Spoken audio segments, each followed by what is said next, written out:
J'espère vous faire ça en 10 minutes. Je vous garantis midi et demi. Je vous laisse partir. Combien qui me croient? Amen. Amen. Prions ensemble. Notre Dieu, notre Père, merci. Alléluia. Nous venons de dire, il n'y a qu'un seul nom par lequel nous sommes sauvés. C'est ton nom, Jésus. Et ce matin, je crois qu'il n'y a qu'un seul nom, alléluia, qui mérite d'être célébré, d'être loué, d'être admiré. Alléluia. C'est ta présence, Jésus. C'est ton esprit, Seigneur. Nous te demandons ton aide ce matin, Seigneur, pour la parole du Tout-Puissant. Puisse par ton esprit, éternel Dieu de gloire, nous soyons animés, tous et chacun, Seigneur. Et que tu puisses nous parler collectivement et individuellement à la lumière de ta parole, Seigneur.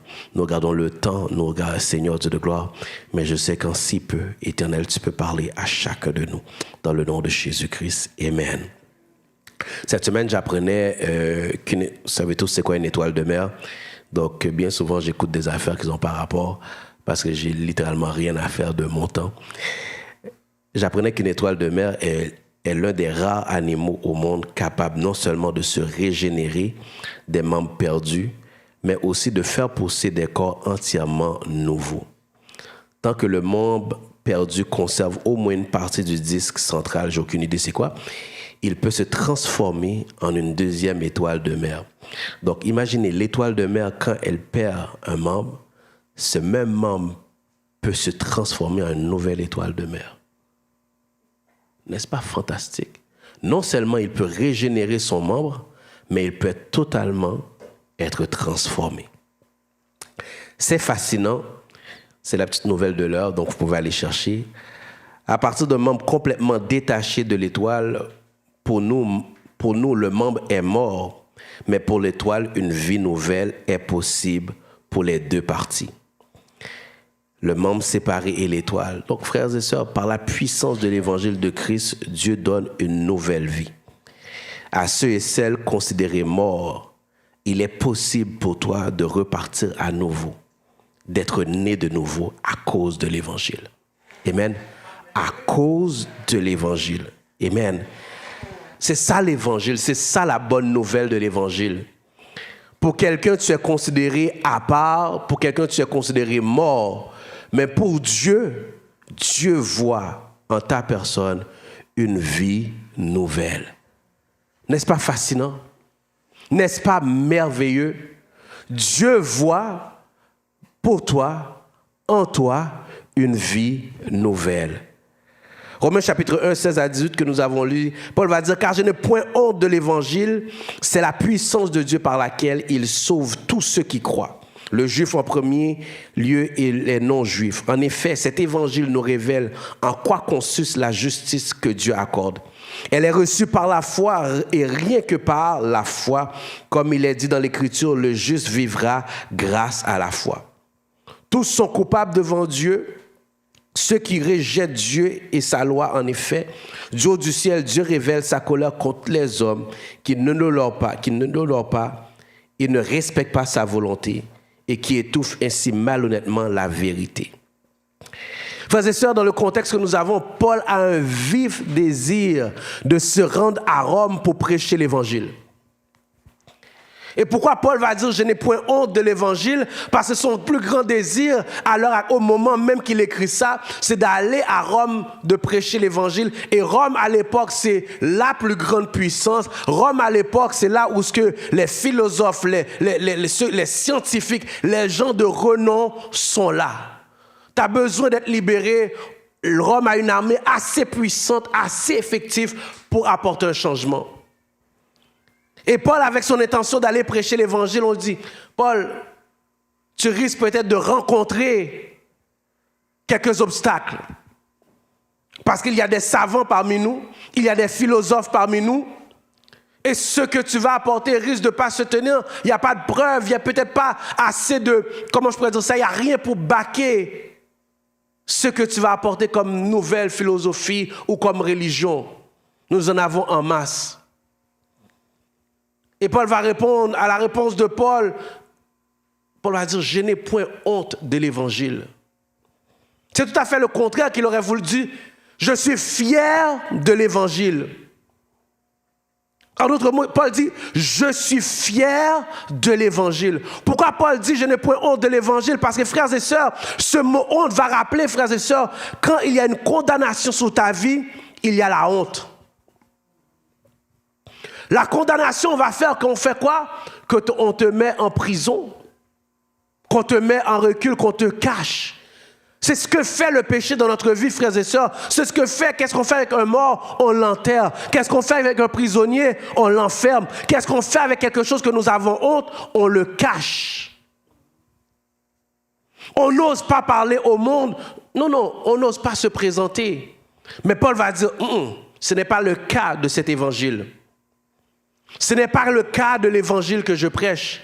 Je n'ai point honte de l'évangile. Pourquoi? Parce que je regarde ma vie et la condamnation qui pesait, Dieu l'a enlevée.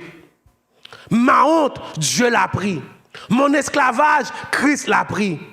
Mon péché, Christ l'a pris. Alors ce matin, j'aimerais nous encourager à être fiers de l'évangile. Si qu'on est bon Dieu prend péché pour vous, sois fier de l'évangile. Amen.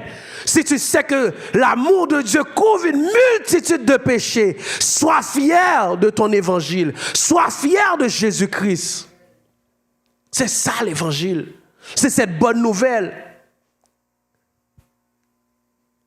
Et Paul, on lui dit, oui, tu vas faire face. Non, il dit, vous n'avez pas compris. Vous n'avez pas compris la puissance de cet évangile. 1 Corinthiens 1, verset 22 à 25, il est écrit, oui, tandis que d'un côté, les Juifs réclament des signes miraculeux et de l'autre, les Grecs recherchent la sagesse. Nous prêchons Christ mis en croix, en ce qui est une cause de rejet pour les Juifs, une folie pour les Grecs. Mais pour ceux que Dieu appelle, qu'ils soient Juifs ou Grecs, Christ est puissance, est la puissance de Dieu et la sagesse de Dieu. Christ est la puissance de Dieu et la sagesse de Dieu. Pourquoi? Pour sauver. Alors la réponse de Paul, si Rome est une puissance, tu ne connais pas encore la puissance de Dieu. Si Rome a des chars et Rome va conquérir, mais tu ne connais pas encore la puissance de l'évangile. Tu ne connais pas encore. Alors ce matin, j'aimerais nous encourager, vivre l'évangile avec intensité et intention. La Bible nous dit, Paul, c'était son intention d'aller à Rome. Mais celui qui est fier met de l'intensité et de l'intention dans ce qu'il fait. Amen. Celui qui est fier met de l'intention et de l'intensité. Quand tu n'as pas honte de quelque chose, tu le fais ouvertement. Et tu le fais avec fierté. N'est-ce pas? À moins que je me trompe. Quand tu es fier de quelque chose, tu n'as pas peur de le montrer aux gens. Amen. Quand nous sommes fiers, frères et sœurs, on témoigne. Est-ce parce que nous n'avons pas encore vécu la puissance et la grandeur de cet évangile, frères et sœurs, qui fait que parfois que vous et moi, au lieu de nous affirmer, frères et sœurs, nous marchons comme si nous avions honte de quelque chose? J'aimerais te dire ce matin, tu as la plus grande puissance entre tes mains, c'est l'évangile. Amen. Tu as le plus grand des témoignages dans tes mains, c'est l'évangile. Mais pour vivre l'évangile, tu dois être fier de l'évangile. Pour connaître cette puissance, tu dois être fier de l'évangile. Amen. Nous devons le vivre avec intention et intensité. Amen. Nous devons le vivre avec intention et intensité. C'est ça la fierté. Les gens qui sont fiers sont fatigants. Les gens qui sont fiers, c'est des gens qui sont fatigants. Regarde le petit fier. Regarde le pan. Amen. Dès qu'ils ont accompli quelque chose, ils sont les premiers à te le dire. Dès qu'il y a un succès, ils sont les premiers à le témoigner. Tu les vois marcher comme s'ils n'avaient pas de problème. Ils dorment à 10 heures puis ils s'endorment très vite. Toi, tu as tellement de... Mais j'aimerais juste te rappeler que l'évangile, Paul dit, je n'ai point honte de l'évangile parce que je ne sens plus le poids de la condamnation. Je ne sens plus le poids de la condamnation. Je ne sens plus le jugement de Dieu. je ne me sens plus comme une personne morte. Je ne me sens plus comme une personne redevable à la société, mais à Dieu seul. Je connais, je sais ce qu'il y a dans ma vie, mais je sais ce que Christ a fait pour moi. J'ai été séparé, mais Dieu dans sa grâce m'a pris, il m'a donné une vie nouvelle. Je n'ai point honte de l'évangile parce que j'ai une destination. Dieu s'en va quelque part avec moi. Peu importe ce que tu vois dans ma vie, Dieu s'en va quelque part avec moi. Peu importe les oppositions, Dieu s'en va quelque part avec moi. Je connais la fin de ma vie, c'est la vie éternelle. Je n'ai point honte de l'évangile car je sais ce qui m'attend après la mort. C'est la présence de Dieu infinie. Je n'ai point honte de l'évangile car sous cette terre, je vois la gloire de Dieu. C'est pourquoi Paul dit, je n'ai point honte de l'évangile parce qu'il dit, je vois la gloire de Dieu en Jésus-Christ dans la prédication de cet évangile.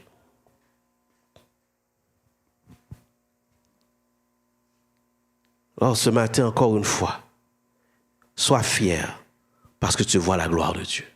Sois fier, Paul va dire, je n'ai point honte de l'évangile car je sais que je suis en relation avec Dieu. Alors je nous invite ce matin, encore une fois, vis cette relation avec Dieu ouvertement, avec intention, avec intensité, avec dévouement. Amen. Et cette intensité que je vous parle, c'est au travers de la parole, comme on l'a dit ce matin. Frères et sœurs, plus que tu connais l'évangile, plus qu'on nous l'évangile là bon. Amen. Et tu vois les faits de l'évangile. Amen. Et Paul va dire, c'est une puissance pour le salut de quiconque. Elle est une puissance. C'est la puissance de Dieu. C'est la puissance de Dieu. J'aime ce mot puissance ici qui va parler de dynamique, dynamisme. Donc l'évangile, frères et sœurs, c'est tout un dynamique qu'il y est. Parce qu'elle change ton environnement. Elle change ton état, change ton environnement. Paul dit, c'est la puissance de Dieu, amen, par laquelle il sauve. Il n'y a pas juste le salut dans le sens où que tu es sauvé pour aller au ciel, mais quand tu reçois la puissance de l'évangile, elle change ton atmosphère, elle change ton environnement, elle change ton cœur, elle change ta pensée. Tu peux passer d'une pensée suicidaire à une pensée de vie. C'est ça l'évangile. Tu passes d'une pensée pauvre à une pensée riche, car l'évangile, elle est riche. Tu passes d'une pensée d'une personne dépressive à une personne pleine de joie, parce que c'est ça la puissance de l'évangile. Elle est une puissance pour le salut, pas juste pour aller au ciel, mais la puissance de l'évangile, cette dynamique change la dynamique de ta vie. Elle change l'orientation de ta vie. Elle refait le pavé de ta vie. C'est ça l'évangile. C'est ça. Quand Paul dit c'est la puissance de Dieu, il compare à la puissance de Rome. Il dit Rome n'a encore rien changé comparativement à l'évangile. Rome n'a encore rien conquéri à la puissance de l'évangile. Parce que cette puissance de l'évangile, c'est une conquête terrestre et spirituelle. Des choses que tu vois et que tu ne vois pas. Rome ne peut pas agir dans le monde spirituel, mais Christ peut agir. Christ te donne la liberté dans le monde spirituel, comme il te donne la liberté dans le monde terrestre. C'est pourquoi quand Paul dira dans Romains chapitre 1, il n'y a donc maintenant aucune condamnation pour ceux qui sont en Jésus-Christ. Il parle d'une pleine liberté. On en parlera la semaine prochaine. Il parle d'une pleine liberté. Donc quand l'ennemi te voit, il ne voit plus un esclave, il voit quelqu'un de pleinement libre. Alors c'est la puissance de Dieu. Sur ce matin, j'ose te demander dans quelle forme de dynamique que tu opères dans ta vie. Quelle est la dynamique de ta vie ce matin? Tout va dans tes pensées. C'est la façon que tu te vois, la façon que... Non. L'évangile proclame une vie nouvelle. L'évangile proclame un changement. L'évangile proclame la gloire. L'évangile proclame le salut. L'évangile proclame la résurrection. L'évangile proclame une nouvelle naissance. L'évangile ne proclame pas la mort pour toi, mais la vie. L'évangile proclame la vie. Et pas n'importe quelle vie. Une vie nouvelle. Une vie en relation avec Dieu. Amen. Les Romains se vantent toujours, frères et sœurs, ils se vantaient toujours de leur puissance. Mais Paul arrive comme une seule personne et vantant la puissance de Dieu par l'évangile.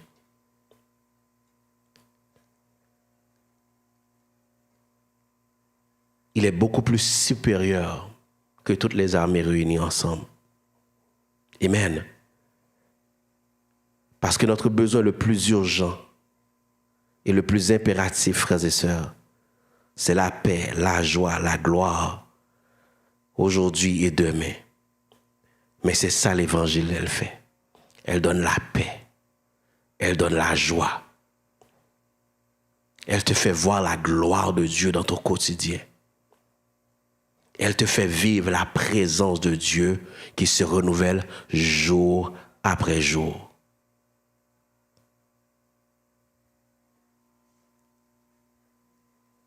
Amen. L'évangile de Dieu, cet évangile nous sanctifie. C'est un évangile de liberté. C'est un évangile de bonheur. C'est l'évangile de communion avec Dieu. C'est l'évangile de l'amour de Dieu répandu dans nos cœurs. C'est la vie éternelle. Si tu n'as pas cette assurance, sache qu'il y a une puissance de cet évangile qui donne cette assurance. C'est Jésus-Christ. Amen. C'est Jésus-Christ. Donc être sauvé, c'est beaucoup plus que juste aller au ciel. Être sauvé, c'est les bénédictions promises concernant le passé, le présent et l'avenir. Alléluia. Être sauvé, Dieu... Être sauvé, c'est beaucoup plus que d'aller au ciel. Je ne sais pas quel genre de salut que tu vis aujourd'hui, mais il va falloir que moi, toi, nous ensemble, l'Église, nous changeons notre intention par rapport au salut. Nous changeons notre position par rapport au salut. C'est beaucoup plus que ça. Parce qu'on a dit, on prie pour que nous... sa deuxième prière ou sa première prière, c'était que nous prions pour que nous puissions vivre. Amen. Cet évangile, non seulement prêchant parole, mais en puissance, en action. Et c'est là que je comprends ce passage, frères et sœurs. À rester assis ou pas vivre. Il n'y a rien qui se passe pour quelqu'un qui est assis. Il n'y a rien qui va se passer quand tu es couché. Amen. Il n'y a rien qui va se passer. Mais quand tu te lèves et tu mets une intention avec action, il se passe quelque chose. Mais Dieu, c'est ce qu'il veut faire vivre avec l'évangile que nous avons reçu.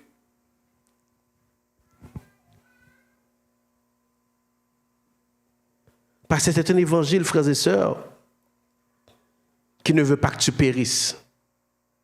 C'est ça la puissance de l'évangile.